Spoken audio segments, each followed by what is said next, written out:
jéggalu leen yéen presse bi ci ni affaire bi taxawee ngeen taxaw ci may jéggalu tam sama collègue yi di leen sant di rafetlu seen taxawaay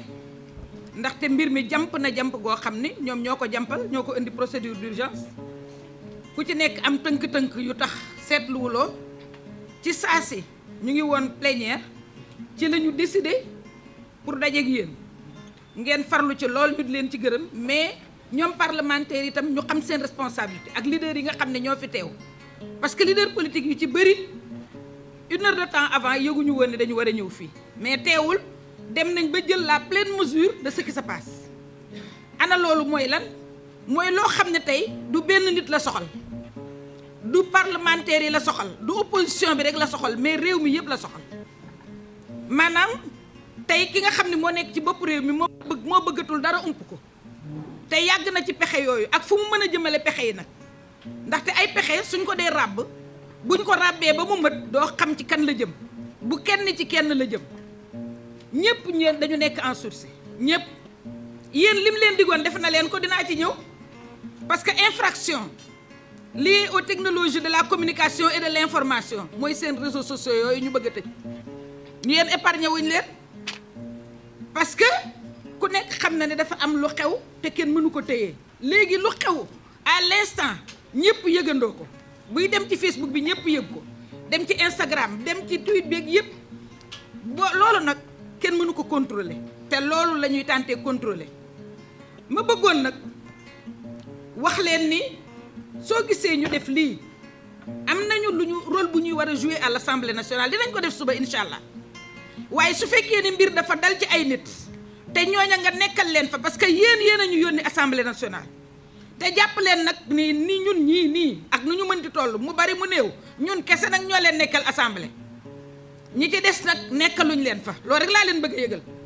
ñenn ñi nga xam ne ñoo fa nekkal askan wi di wax pour askan wi di jëf pour askan wi bëgg lu ñu nekk askan wi yëg ko mooy ñii toog fii tey ñooñu donc dañu am pour bañ a traiter benn question ñoom rek waaye ñu génne ko ci askan wi ba askan wi xam liñ leen di waajal ndax liñ leen di waajal door na système d'écoute yi installé nañ ko ba pare mu ngi ci réew mi ci lu wér ki ko defar dëkkul ci réew mi waaye mu ngi ci réew mi te loolu ay système la yoo xam ne pare nañ ko moo tax ñu dugal ko ci loi bi ñu bëggoon a xam loi bi ñan la viser parce que ñun terrorisme bi mu ñëwee ñu dégg terrorisme ak financement terrorisme am ñoo xam ne dañuy am xaalis ñu di leen financer ngir xeex terrorisme ñun ñëpp dañ ci àndandoo woon xeex li yokkoon tax Sénégal jël ci cër moo di dañ ko lié woon ak l'islam ñu bëgg a dindi loolu ba sunu kilifa diine yi di rafetlu ni fii Sénégal islam confrérique moo fi am donc terrorisme du fi mës a am ñu xeex ñëpp d'accord ci xeex terrorisme di sensibiliser pour la lutte contre le terrorisme jàpp ni ça n'arrive qu'aux autres tey nag ñu bëgg a banaliser terrorisme ba indi ko di ko jox beneen sens boo xam ne ça devient finalement banal finalement ni ñu tiite woon ci terrorisme finalement ni ñu ragare woon terrorisme finalement ñi ñu jiiñoon terroriste caractériser leen caricaturer leen ñooñu ndekete du ñu terroriste ndekete kenn ku nekk ci ñun terroriste nga léegi bu loi bi passé kenn kuy dox ku nekk terroriste nga te xamuloo kañ lañ lay def ndax da ngay relativiser fait yi bu fekkee ni amaguñu ba léegi explication terrorisme te mën nañ ko dugal fu nekk ñu daal di ñëwati daal di ni am na ay infraction yoo xam ne association de malfaiteurs xamoon nañ ko même buñ boo jàngul droit xamoon nga luy association de malfaiteurs mais léegi lan mooy association de malfaiteurs est-ce que ñii nekk fii yore seen caméra yi duñu ay association de malfaiteurs parce que association de malfaiteurs finalement lan la xamuloo jan jëf ngay jëf ñoom ñooy qualifier ay faits ñoom ñooy wax lu leen neex te le juge est souverain lu mu wax malheureusement loolu mooy am loolu nekkati beneen fait boo xam ne dañ ko ci dugal appel à l'insurrection ku nekkay xam na ni opposition lenn la am buñ ko gestu sa morom ni ko camarade nous allons résister nous n'avons que la résistance est-ce que duñu convoquer Makhtar Souran parce que moom moo jiite front de résistance te su fekkee ne dañu assimiler insurrection ak résistance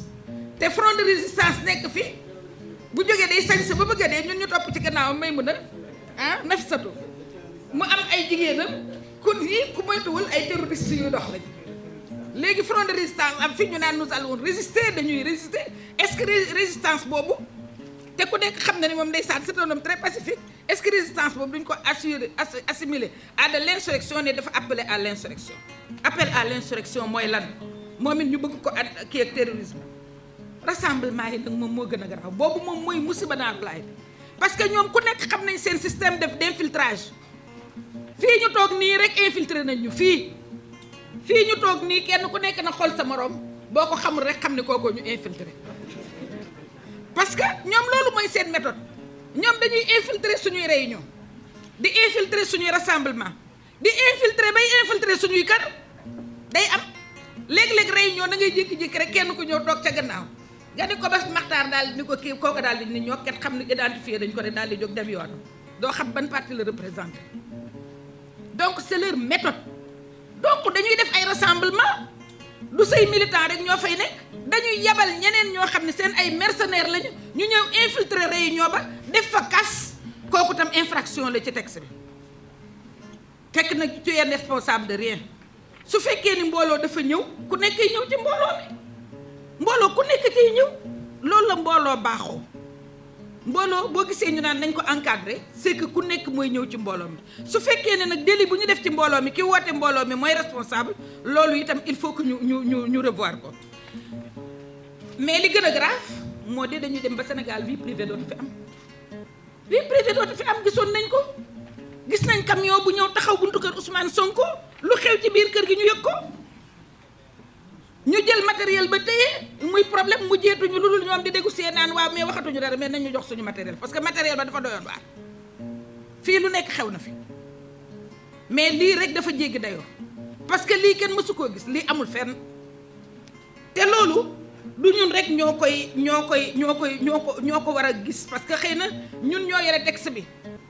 xam ni lii ñu wax lii yëpp ay infraction la yu ñu garaawal assimiler ko terrorisme prévoir ci ay peine parce que boo gisee projet de loi bu ci nekk ëpp na 20 pages te dañu définir infraction yi ba pare boole ci peine yi muy peine yu grave amul enquête buñ la jàppee directement ci procureur la pour ñëw ñu naan na police enquête wala na brigade de recherche non procureur mooy autosaisir gis ngeen tam rôle bi nga xam ne moom la ñu jox juge d'instruction kon dañu war a jóg dañuy jóg te loolu encore une fois ma dellu si ci promptitude député yi Cheikh Abdou maa ngi lay gërëm ana nga sax baabu maa ngi lay gërëm bu baax a baax parce que gis nga lu ñëpp bokk bu kenn ni rek damay bàyyi ñu defal ma kenn ku nekk da nga war a jàpp ni sa responsabilité la te nag ñun kat suñu lii ñuy def nag gisaane la